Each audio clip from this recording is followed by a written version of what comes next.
مسابقات رپید 2023 آمستردام. سلام به کم پالخین، خوش اومدید. امیدوارم حالتون مثل همیشه خوب باشه. یک بازی زیبای دیگه در راهه. ویش واتانان در مقابل وسلی سو. امیدوارم تا آخر ویدیو همراه ما باشید.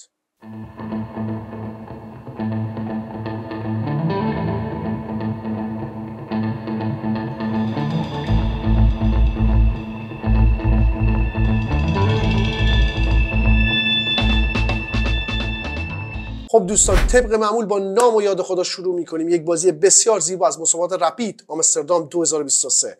ویش واتانان با مهره سفید ریتینگ 2754 در مقابل وسلی سو با ریتینگ 2753. مهره سیاه سفید با حرکت E4 بازی رو شروع میکنه. حرکت E6 میخوایم بریم توی دفاع فرانسه. حرکت D4 D5 حمله به مرکز. اسب C3 شاخهای اصلی. اسب F6 کلاسیکال واریشن. حرکت E5 حمله به اسب. اسب F خونه D7 و اینجا حرکت F4 دفاع از پیاده E5. حرکت C5 شاخهای اصلی شتاینز واریشن. اسب F3 اسب C6 حمله به پیاده D4. فیل به خونه E3 میاد تا از پیاده D4 دفاع کنه. توی این وضعیت سیاه با حرکت فیل خونه E7 به بازی ادامه داده. عموما دیده شده سیاه با حرکت وزیر B6 به بازی ادامه داده و به پیاده B2 فشار وارد میکنه، اما نتیجه خاصی نداره. اگر حرکت وزیر B6 توی این وضعیت بازی بشه و به پیاده B2 فشار بیاره، اسب به خونه A4 میاد، همزمان از پیاده B2 دفاع میکنه، به وزیر خونه B6 حمله میکنه. وزیر میتونه به خونه A5 بیاد. کیش حرکت C3 میتونه توی این وضعیت بازی بشه و از پیاده D4 دفاع کردیم. اسب خونه A4 با وزیر داره دفاع میشه و موضوع خاصی وجود نداره. چند حرکت برمیگردیم به عقب. بعد حرکت فیل خونه E3 دفاع از پیاده D4، سیاه تصمیم گیره با حرکت فیل E7 به بازی ادامه بده. وزیر D2 آماده قلعه بزرگ در وضعیت. حرکت A6 آماده حرکت B5. ابتدا با حرکت D در C5 به بازی ادامه داده. اسب در C5 حرکت A3 یک حرکت کلیدی توی این وضعیت تا اسب دیگه به خونه B4 نیاد و از حرکت B5 سیاه و حرکت B4 در آینده جلوگیری بشه. حرکت قلعه توسط سیاه، وزیر به خونه F2 میاد، به اسب خونه C5 فشار میاره. حرکت B6 دفاع از اسب و حرکت قلعه بزرگ توسط ببر بنگال. همونطور که میبینید رخ با وزیر در یک ستون قرار داره. سیاه این وضعیت رو دوست نداره، با حرکت وزیر C7 به بازی ادامه داده. فیل به خونه D3 میاد، یک فیل قدرتمند فشار روی پیاده H7. سیاه میتونه با حرکت اسب در D3 از شر این فیل خلاص بشه، ولی توی این بازی این حرکت رو انجام نداده. فیل به خونه B7 میاد. در ادامه معلوم میشه که این فیل بالاخره به سود سفیده یا به ضررشه. حرکت فیل خونه B7 بازی میشه. وزیر به خونه G3 میاد، خودش رو به جناح شاه نزدیک میکنه. حرکت F5 تا سفید نتونه حرکت F5 رو توی این وضعیت به راحتی بازی کنه. حرکت F5 توسط سیاه و اینجا یک حرکت پیشگیرانه. شاه به خونه B1 میاد. حرکت B5 توسط سیاه آماده حرکت B4 حمله به جناح وزیر. ابتدا یک حرکت بینابینی. فیل در C5 تا فیل خونه D3 به شدت قدرتمند بشه. حالا شاید با خودتون میگید خب پیاده توی خونه E6 و توی خونه F5 این فیل به چه درد میخوره؟ در آینده معلوم میشه. فیل در C5 فیل در C5 وزیر به خونه H3 میاد، آماده حرکت G4 توی این وضعیت. حرکت G6 توسط سیاه بازی شده و به ببر بنگال ویش واتانان فرصت حرکت G4 توی این وضعیت رو داده.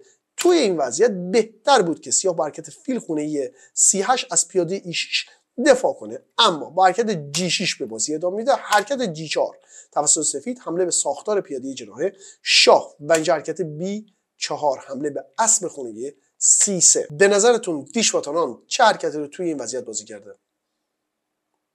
شاید به خودتون میگید خب اسب میتونه به خونه A4 بیاد به فیل حمله کنه، یا اسب میتونه به خونه E2 برگرده. اما آنان با حرکت G در F5 قربانی سوار به بازی ادامه میده.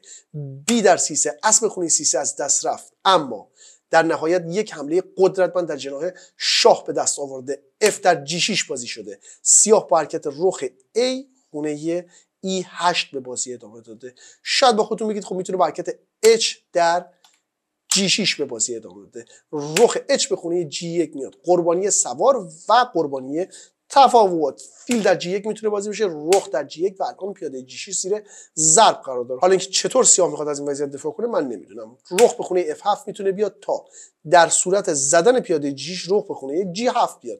رخ در G6 میتونه بازی بشه، کیش رخ G7 رخ به خونه H6 آماده حرکت رخ H8 کیش و وضعیت خوبی نخواهد بود. بعد حرکت رخ در G6 و رخ به خونه G7 اگر ما بخوایم توی خونه E6 پیاده رو بزنیم با حرکت وزیر خونه F7 رو بشیم، وضعیت خوبی نیست. رخ H6 میتونه بازی بشه، شاه میتونه به خونه F8 و اینجا حرکت وزیر در E6 آماده حرکت رخ H8 کیش یا رخ به خونه F6 میاد کیش و ساختار خوبی نخواهد بود. برگردیم سر واریانت اصلی خودمون. بعد حرکت F در G6 سیاه با حرکت رخ A خونه E8 به بازی ادامه داده. رخ H خونه G1 قربانی تفاوت، برای آنان دیگه فرقی نمیکنه، بالاخره قربانی تفاوت میخواد بده. فیل در G1 توی این وضعیت بازی شده، رخ در G1 رخ F4 زدن پیاده F4. نظرتون چیه؟ آنان توی این وضعیت چه حرکتی رو بازی کرده؟ میتونید ویدیو رو پست کنید، روی این موضوع یک مقدار فکر کنید. آنان با حرکت وزیر در E6 کیش به بازی ادامه داده. سیاه با حرکت شاه F8 به بازی ادامه داده. شاید به خودتون بگید خب میتونه توی خونه E6 وزیر رو بزنه، اما با حرکت G در H7 کیش دوگانه روبرو میشه. شاه اگر به خونه H8 بیاد با حرکت رخ G8 مساوی با مات روبرو میشه. شاه میتونه به خونه F7 بیاد، H8 مساوی با وزیر.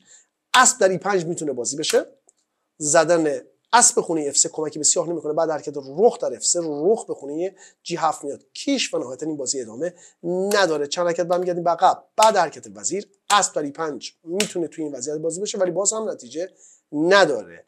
رخ G7 کیش و بعد حرکت شاه F6 رخ میتونه به خونه D7 بیاد یا وزیر رو بزنه. میتونید وزیر رو نزنید و توی بازی برید من تخته پر طرفو مات کردم. بعد حرکت رخ D7 مساوی با مات. چند حرکت برمیگردیم به عقب. بعد حرکت وزیر در E6 کیش سیاه با حرکت شاه F8 به بازی ادامه داده و آخرین حرکت از ویشواتاناند G در F7 و اینجا جایی بوده که وسلیسو تسلیم شده. این بازی ادامه نداره. رخ به خونه G8 میاد و مساوی با مات و تمام. امیدوارم از تحلیل این بازی لذت برده باشید. کم پالخینه فراموش نکنید.